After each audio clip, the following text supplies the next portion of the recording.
बिस्मिल्लाहिर्रहमानिर्रहीम। Assistant director ministry of defence 2022 का previous paper आज सॉल्व करते हैं। और सबसे पहला सवाल है कि chairman senate is selected for a period of, chairman senate जो है उसको कितने अरसे के लिए सिलेक्ट किया जाता है?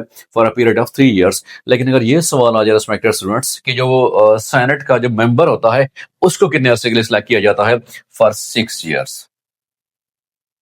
मेंबर सेनेट उसको कितने अरसे के लिए सिलेक्ट किया जाता है? वो 6 सालों के लिए सिलेक्ट किया जाता है। और फिर ये मोस्ट रिपीटेड क्वेश्चन है कि मिनिमम एज फॉर ए सेनेटरीज, कि minimum age for a senator, किसी भी सेनेटर के लिए वो मिनिमम एज कितनी होती है? वो 30 इयर्स होती है और मैक्सिमम एज की कोई लिमिट्स नहीं है। और फिर total number of seats senate के अंदर कितनी होती हैं? वो 96 होती हैं, जिसमें हर सूबे को 23 जो है सीटें वो मुख्तस की गई हैं। टोटल सीट्स कितनी है रिस्पेक्टेड स्टूडेंट्स? टोटल सीट्स वो हैं 96, जिसमें से हर सूबे को जो सीट्स हैं वो कितनी दी गई हैं? वो 23 सीट्स दी गई हैं। और इस 23 सीट्स में से जो जनरल सीट्स होती हैं वो होती हैं 14। टेक्नोक्रेट सीट्स, टेक्नोक्रेट्स वो होती हैं 4, वुमेन के लिए 4 और नॉन मुस्लिम्स के लिए 1 सीट मुख्तस की जाती है, याद रखिएगा जी। तो ये टोटल कितनी बन जाती हैं? 23 बन जाती हैं। हर सूबे में से यही 23 सीटें जो हैं सेनेट के लिए मुख्तस कर दी जाती हैं। और फिर अगर ये देखा जाए कि मौजूदा चेयरमैन सेनेट कौन से हैं, वो है सैयद यूसुफ रजा गिलानी साहब। Chairman senate, chairman senate current जो चेयरमैन सेनेट हैं वो हैं सैयद यूसुफ रजा गिलानी साहब, सैयद यूसुफ रजा गिलानी साहब। ये मौजूदा चेयरमैन सेनेट के तौर पे काम कर रहे हैं। और मौजूदा डिप्टी चेयरमैन कौन से हैं? सैयदाल खान नासिर, याद रखिएगा जी, सैयदाल खान नासिर ये डिप्टी चेयरमैन हैं, ये डिप्टी चेयरमैन के ओहदे पर फायज हैं। अब टोटल नंबर ऑफ सीट्स के वजह से अक्सर का ये सवाल आता है, तो टोटल नंबर ऑफ सीट्स कितनी है? वो हैं 96 सीट्स। और उस 96 में से हर सूबे को 23 सीटें मुख्तस की गई हैं, जिसमें 14 सीटें जनरल सीटें हैं, टेक्नोक्रेट्स के लिए 4, वुमेन के लिए 4 और नॉन मुस्लिम कोटा के लिए 1 सीट मुख्तस की गई है। फेडरल टेरिटरी के लिए जनरल सीट्स जो मुख्तस की गई हैं वो 2 सीट्स मुख्तस की गई हैं। फेडरल टेरिटरी के हवाले से देखा जाए, फेडरल कैपिटल के हवाले से, फेडरल कैपिटल के हवाले से टोटल सीट्स कितनी है रिस्पेक्टेड स्टूडेंट्स? वो 4 सीट्स हैं, टोटल 4 सीट्स हैं, जिसमें जनरल सीट्स कितनी है रिस्पेक्टेड स्टूडेंट्स? जनरल सीट्स की तादाद कितनी है?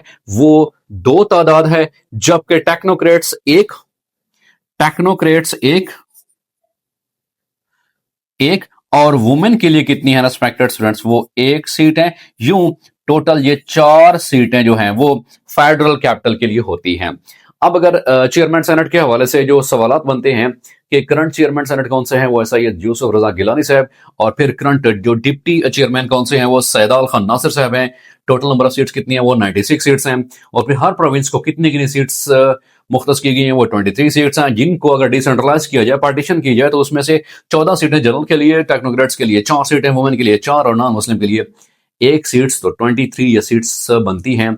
और फिर फेडरल टेरिटरी के लिए कितनी सीट्स होती हैं? 4 सीट्स होती हैं, जिसमें से 2 जनरल, 1 टेक्नोक्रेट और 1 जो है वुमेन के लिए होती है। और जो चेयरमैन होता है उसकी जो सिलेक्शन की जाती है for a period of 3 years, उसकी सिलेक्शन की जाती है। तो ये सारे क्वेश्चन से रिगार्डिंग सेनेट ऑफ पाकिस्तान वो यहाँ पर मैंने डिस्कस कर दी है। हमारी रेगुलर और कंसेप्चुअल क्लासेस ज्वाइन करने के लिए आप नीचे दिए गए व्हाट्सएप नंबर पे कांटेक्ट कर सकते हैं। अब अगले सवाल की तरफ बढ़ते हैं कि अगला सवाल कौन सा है।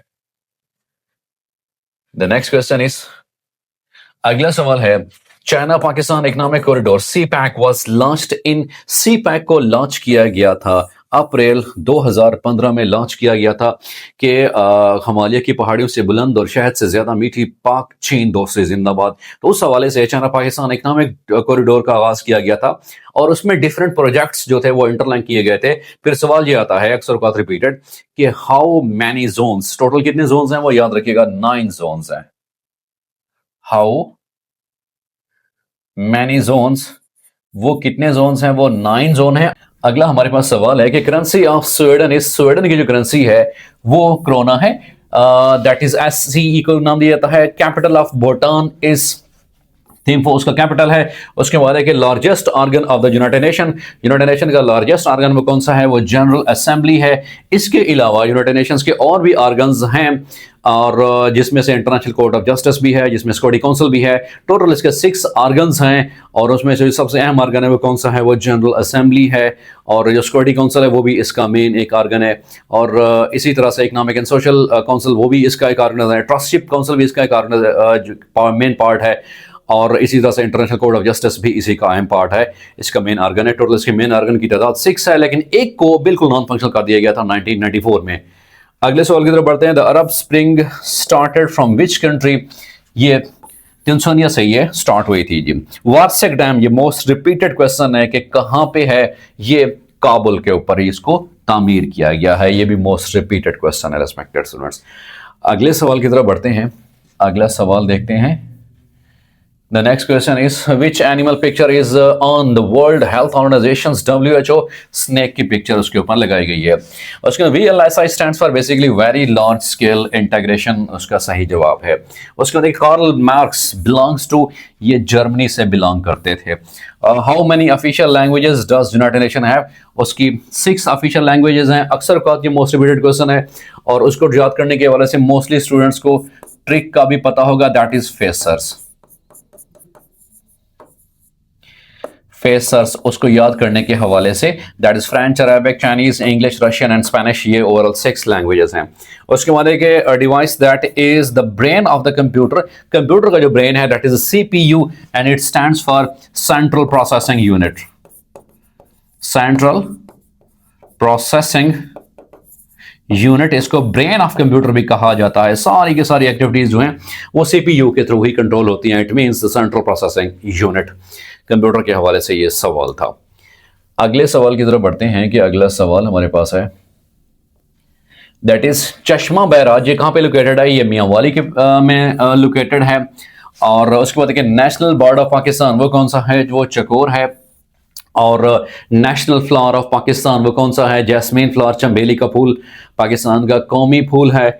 और उसके बाद देखिए how many Pakistanis have won the Nobel prize so far, अब तक कौन सी पाकिस्तानी की कितनी शख्सियत हैं, वो 2 शख्सियत हैं कि जिनको नोबेल प्राइज मिल चुका है। उन 2 शख्सियत में से सबसे पहले किसको मिला था, डॉक्टर अब्दुल सलाम साहब को मिला था 1979 में।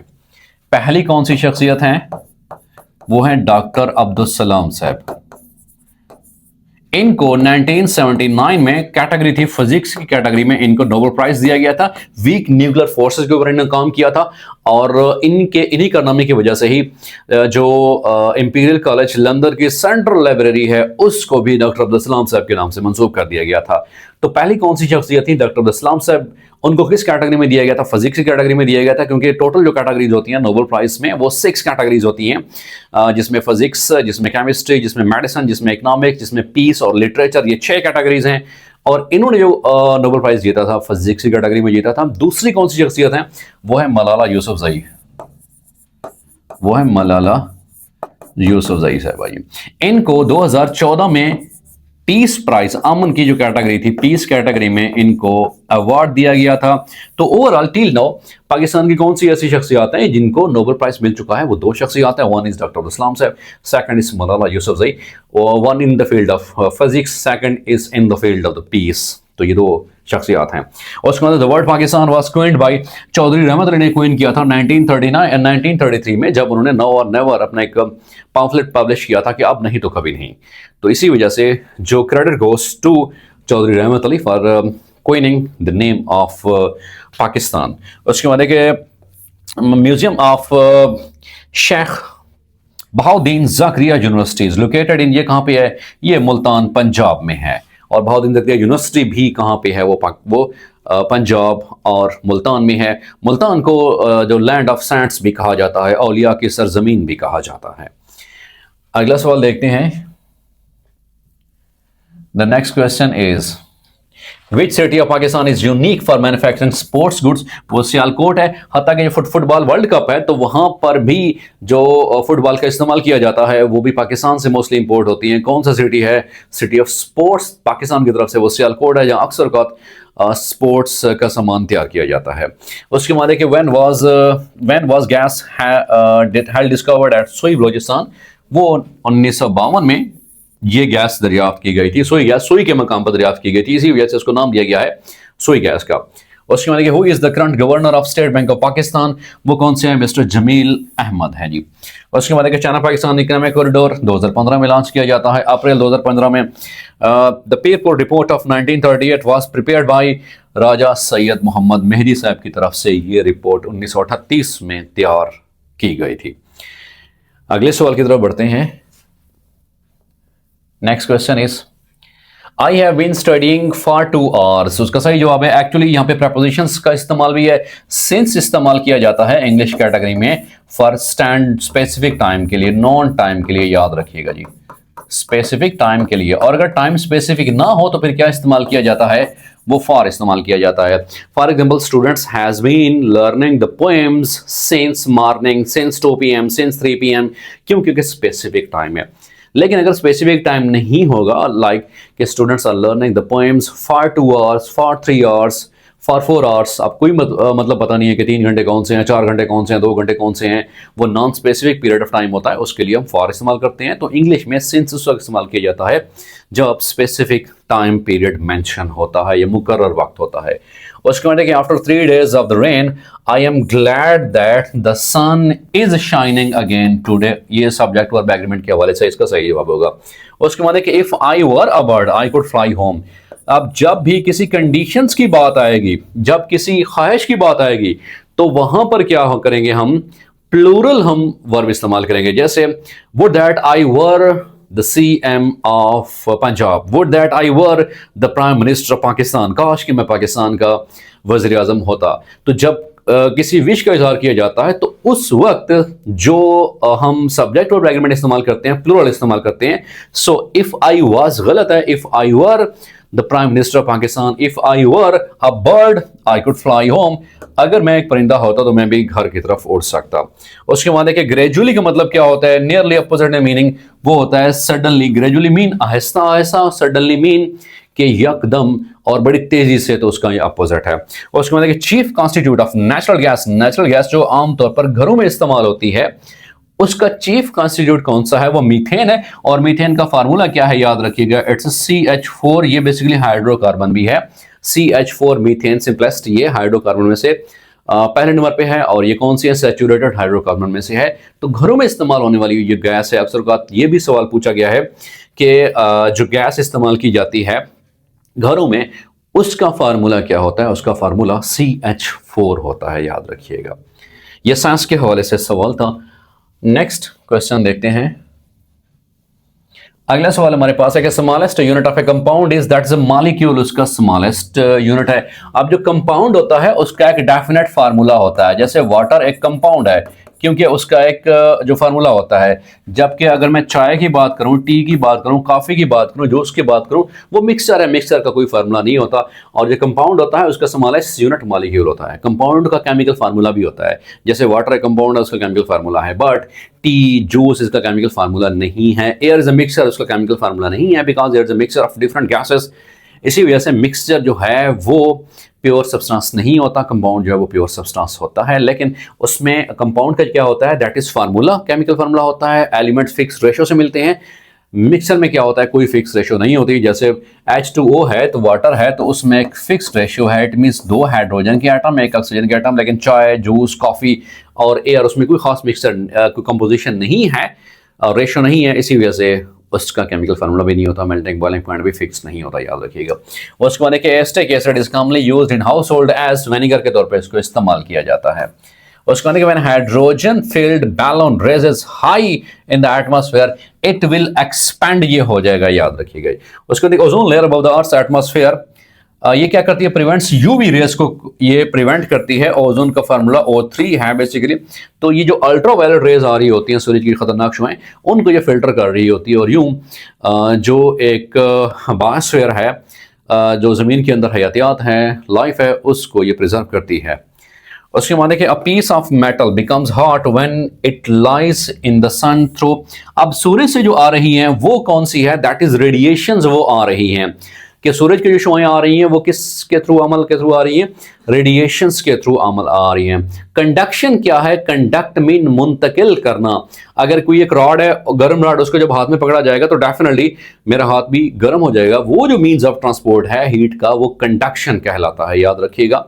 और रेडिएशंस क्या है? ये सूरज से जो शुआएं आ रही हैं उसका जो सोर्स कौन सा है वो हीट का? That is in the form of radiation, याद रखिएगा। ये भी साइंस के हवाले से एक सवाल था। अगला सवाल है हमारे पास, that is main board in the computer वो कौन सा होता है? वो मदर बोर्ड ही होता है। उसके बाद the flying of the birds is the consequence of Newton's third law of motion. और Newton third law of motion क्या कहता है? कि action and reaction are equal but in the opposite direction. और यही वजह होती है कि हम भी ज़मीन के ऊपर चलते हैं, वो भी Newton third law of motion की बदौलत ही चलते हैं, क्योंकि हमारा एक्शन और रिएक्शन इक्वल होते हैं। उस वजह से ये जो परिंदे हैं वो भी अगर उड़ते हैं तो उस कौन सा लॉ अप्लाई होता है कि एक्शन और रिएक्शन इक्वल होते हैं बट अपोजिट डायरेक्शन में होते हैं? Newton third law of motion. और Newton first law of motion को बार बार ये रिपीटेड क्वेश्चन है, क्या कहा जाता है? लॉ ऑफ इनर्शिया भी कहा जाता है। Newton first law of motion, इसको क्या कहा जाता है respected students? Law of inertia भी कहा जाता है। लॉ ऑफ इनर्शिया, तो ये रिपीटेड क्वेश्चन है कि न्यूटन के कौन से लॉ को लॉ ऑफ इनर्शिया कहते हैं? न्यूटन के फर्स्ट लॉ को लॉ ऑफ इनर्शिया कहते हैं। और इनर्शिया से क्या मुराद है? कि जब भी किसी बॉडी की रेस्ट या यूनिफॉर्म मोशन पोजीशन को चेंज करने के लिए फोर्स लगाई जाती है तो बॉडी अपनी उस रेस्ट या यूनिफॉर्म मोशन पोजीशन के खिलाफ रेजिस्ट करता है। तो इस रेजिस्टेंस एक्शन को नाम देते हैं इनर्शिया।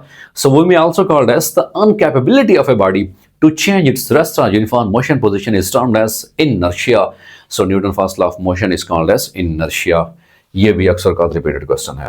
उसका देखिए, friction can be reduced by changing over from sliding to the rolling. Roll करते हुए अक्सर का, जैसे किसी चीज को अगर रोल करते हुए अगर आप एक जगह से दूसरी जगह ले जाओ तो वो जो सरफेस एरिया है वो फ्रिक्शनल की वजह से कम हो जाता है और यूं उसको कम फोर्स लगा के आप ड्रैग करके लेके जा सकते हो। तो एक ये भी तरीका है। और भी तरीका है, जैसे ऑयल लगा के या ग्रीसिंग इस्तेमाल करते हुए फ्रिक्शन को कम किया जा सकता है। बरकफ जो एक मैकेनिकल तरीका है दैट इज कि स्लाइड करने से उसको रोलिंग फ्रिक्शन को कम कर सकते हो। When a bullet is fired upward vertically, जब उसको अपवर्ड वर्टिकली फायर किया जाता है तो उसमें कौन सी एनर्जी होती है? बेसिकली उसमें पोटेंशियल एनर्जी होती है। पोटेंशियल एनर्जी क्या है? Energy in a body due to its rest position. For example, अगर ये पेन मेरे पास है तो इसमें कौन सी होगी? पोटेंशियल एनर्जी होगी maximum, but kinetic energy is minimum. लेकिन जैसे मैं इसको नीचे छोड़ूंगा तो मूवमेंट की वजह से एनर्जी आती है वो काइनेटिक एनर्जी होती है। और किसी भी पोजीशन की वजह से, रेस्ट की वजह से जो एनर्जी होती है वो पोटेंशियल एनर्जी है। और फिर मूवमेंट की वजह से जो एनर्जी आती है, हरकत की वजह से किसी भी जिसमें, दैट इज के dot E, that is kinetic energy, it's 1/2 mv square and potential energy mgh इसका फार्मूला है, याद रखिएगा जी। जो एक बॉडी मूव करता है उसमें कौन सी एनर्जी होती है? वो काइनेटिक एनर्जी होती है। और अगर बॉडी रेस्ट में है तो उसमें कौन सी एनर्जी होगी? वो पोटेंशियल एनर्जी कहलाती है जी। उसके बाद देखिए, quad in the Indo Pacific is composed of how many countries? उसमें 4 कंट्रीज होते हैं। ये उसका सही जवाब है। अगले सवाल की तरफ बढ़ते हैं। अगला सवाल है that is Indian president is draw the. ये इंडियन प्रेसिडेंट का नाम एक पूछा हुआ था। उसके बाद है कि the headquarter of Asian organisation, वो कहां पे? जकार्ता में है इसका जो हेडक्वार्टर है। उसके बाद है कि Scottie Scheffler is a famous golfer, belongs to which country? ये यूएसए से बिलोंग करते हैं। उसके बाद which country won FIFA World Cup 2018? किसने जीता था? ये फ्रांस ने जीता था। स्पोर्ट्स के हवाले से ये सवाल था।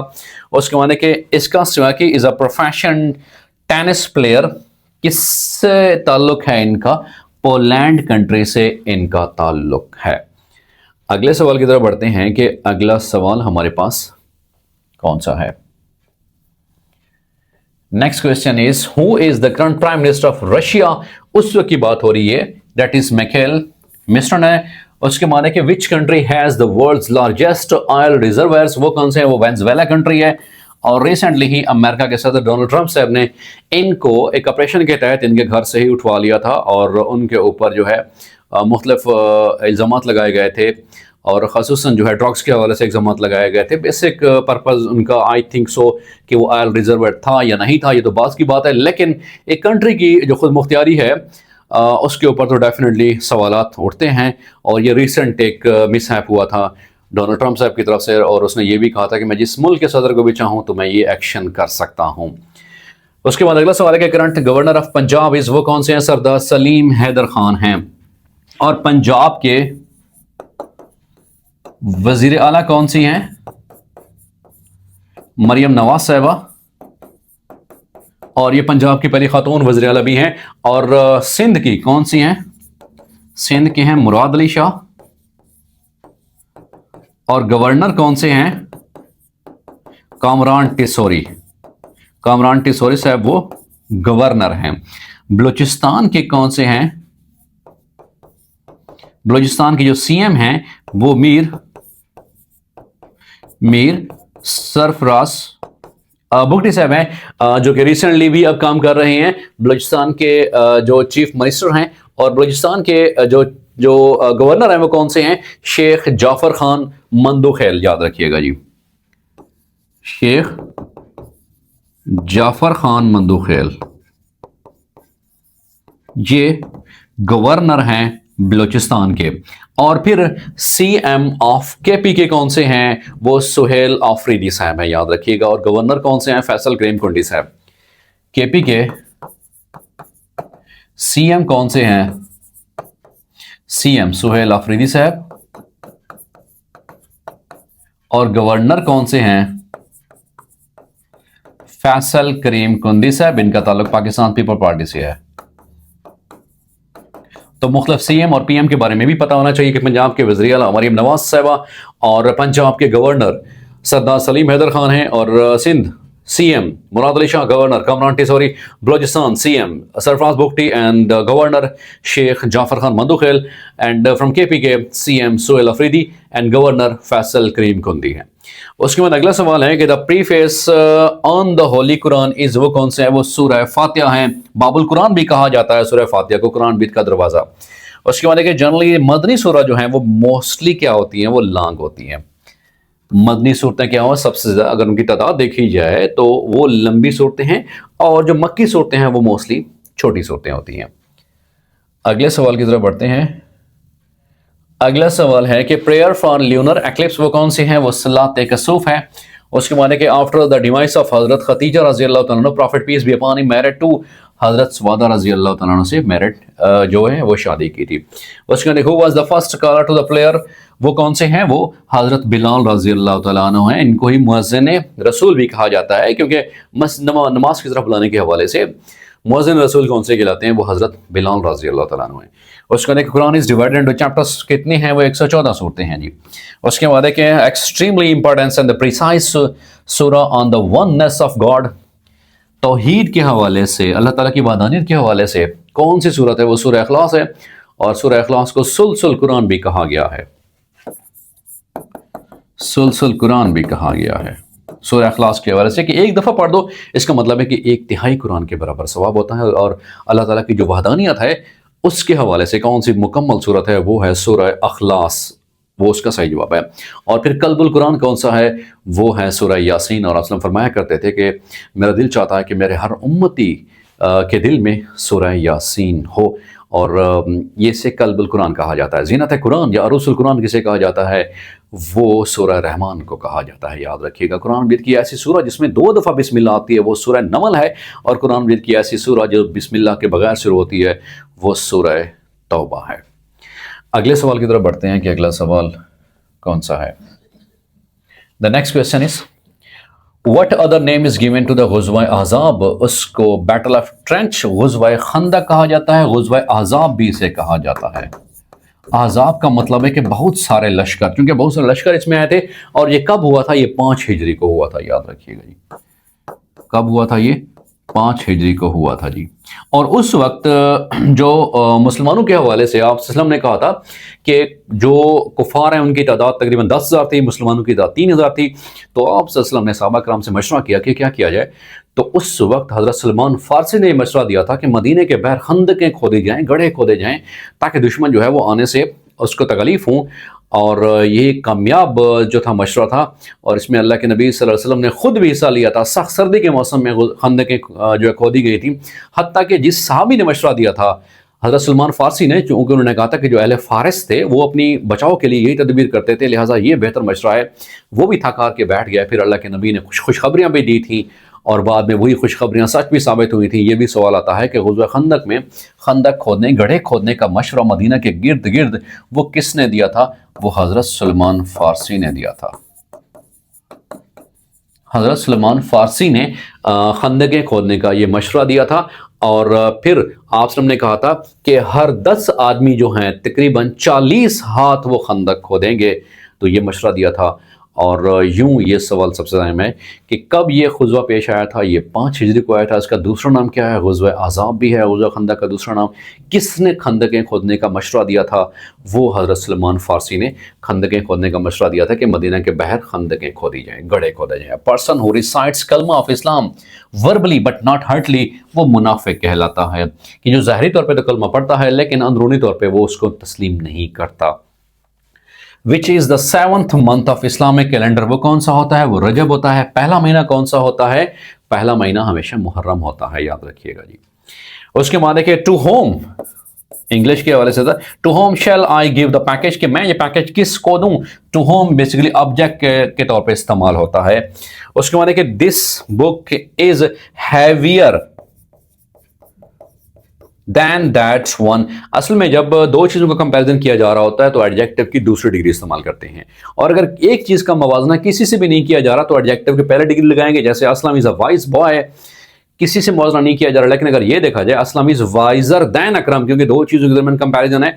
और अगर एक चीज़ का कंपैरिजन दो से ज़्यादा के दरमियान किया जाए तो डेफिनेटली एडजेक्टिव की भी तीसरी डिग्री, इट मीन्स टू से कि सुपरलेटिव डिग्री इस्तेमाल होती है। Aslam is the wisest of the class, क्योंकि उसका मवाजना सबसे किया जा रहा है। तो यहाँ पर दो चीज़ों के दरमियान मवाजना है, दैट वन एक का दो के साथ, तो हैवियर उसका यानी कंपैरेटिव डिग्री इस्तेमाल की जाएगी। अगला सवाल देखते हैं respected students. The next question is If I had enough time now, I would write my parents। तो ये कंडीशनल सेंटेंसेस के लिए यहाँ पे इस्तेमाल करेंगे, वुड के साथ फर्स्ट फॉर्म इस्तेमाल करेंगे। उसके बाद गिलगित बल्तिस्तान इज बेसिकली ये एडमिनिस्ट्रेटिव टेरिटरी ऑफ पाकिस्तान है।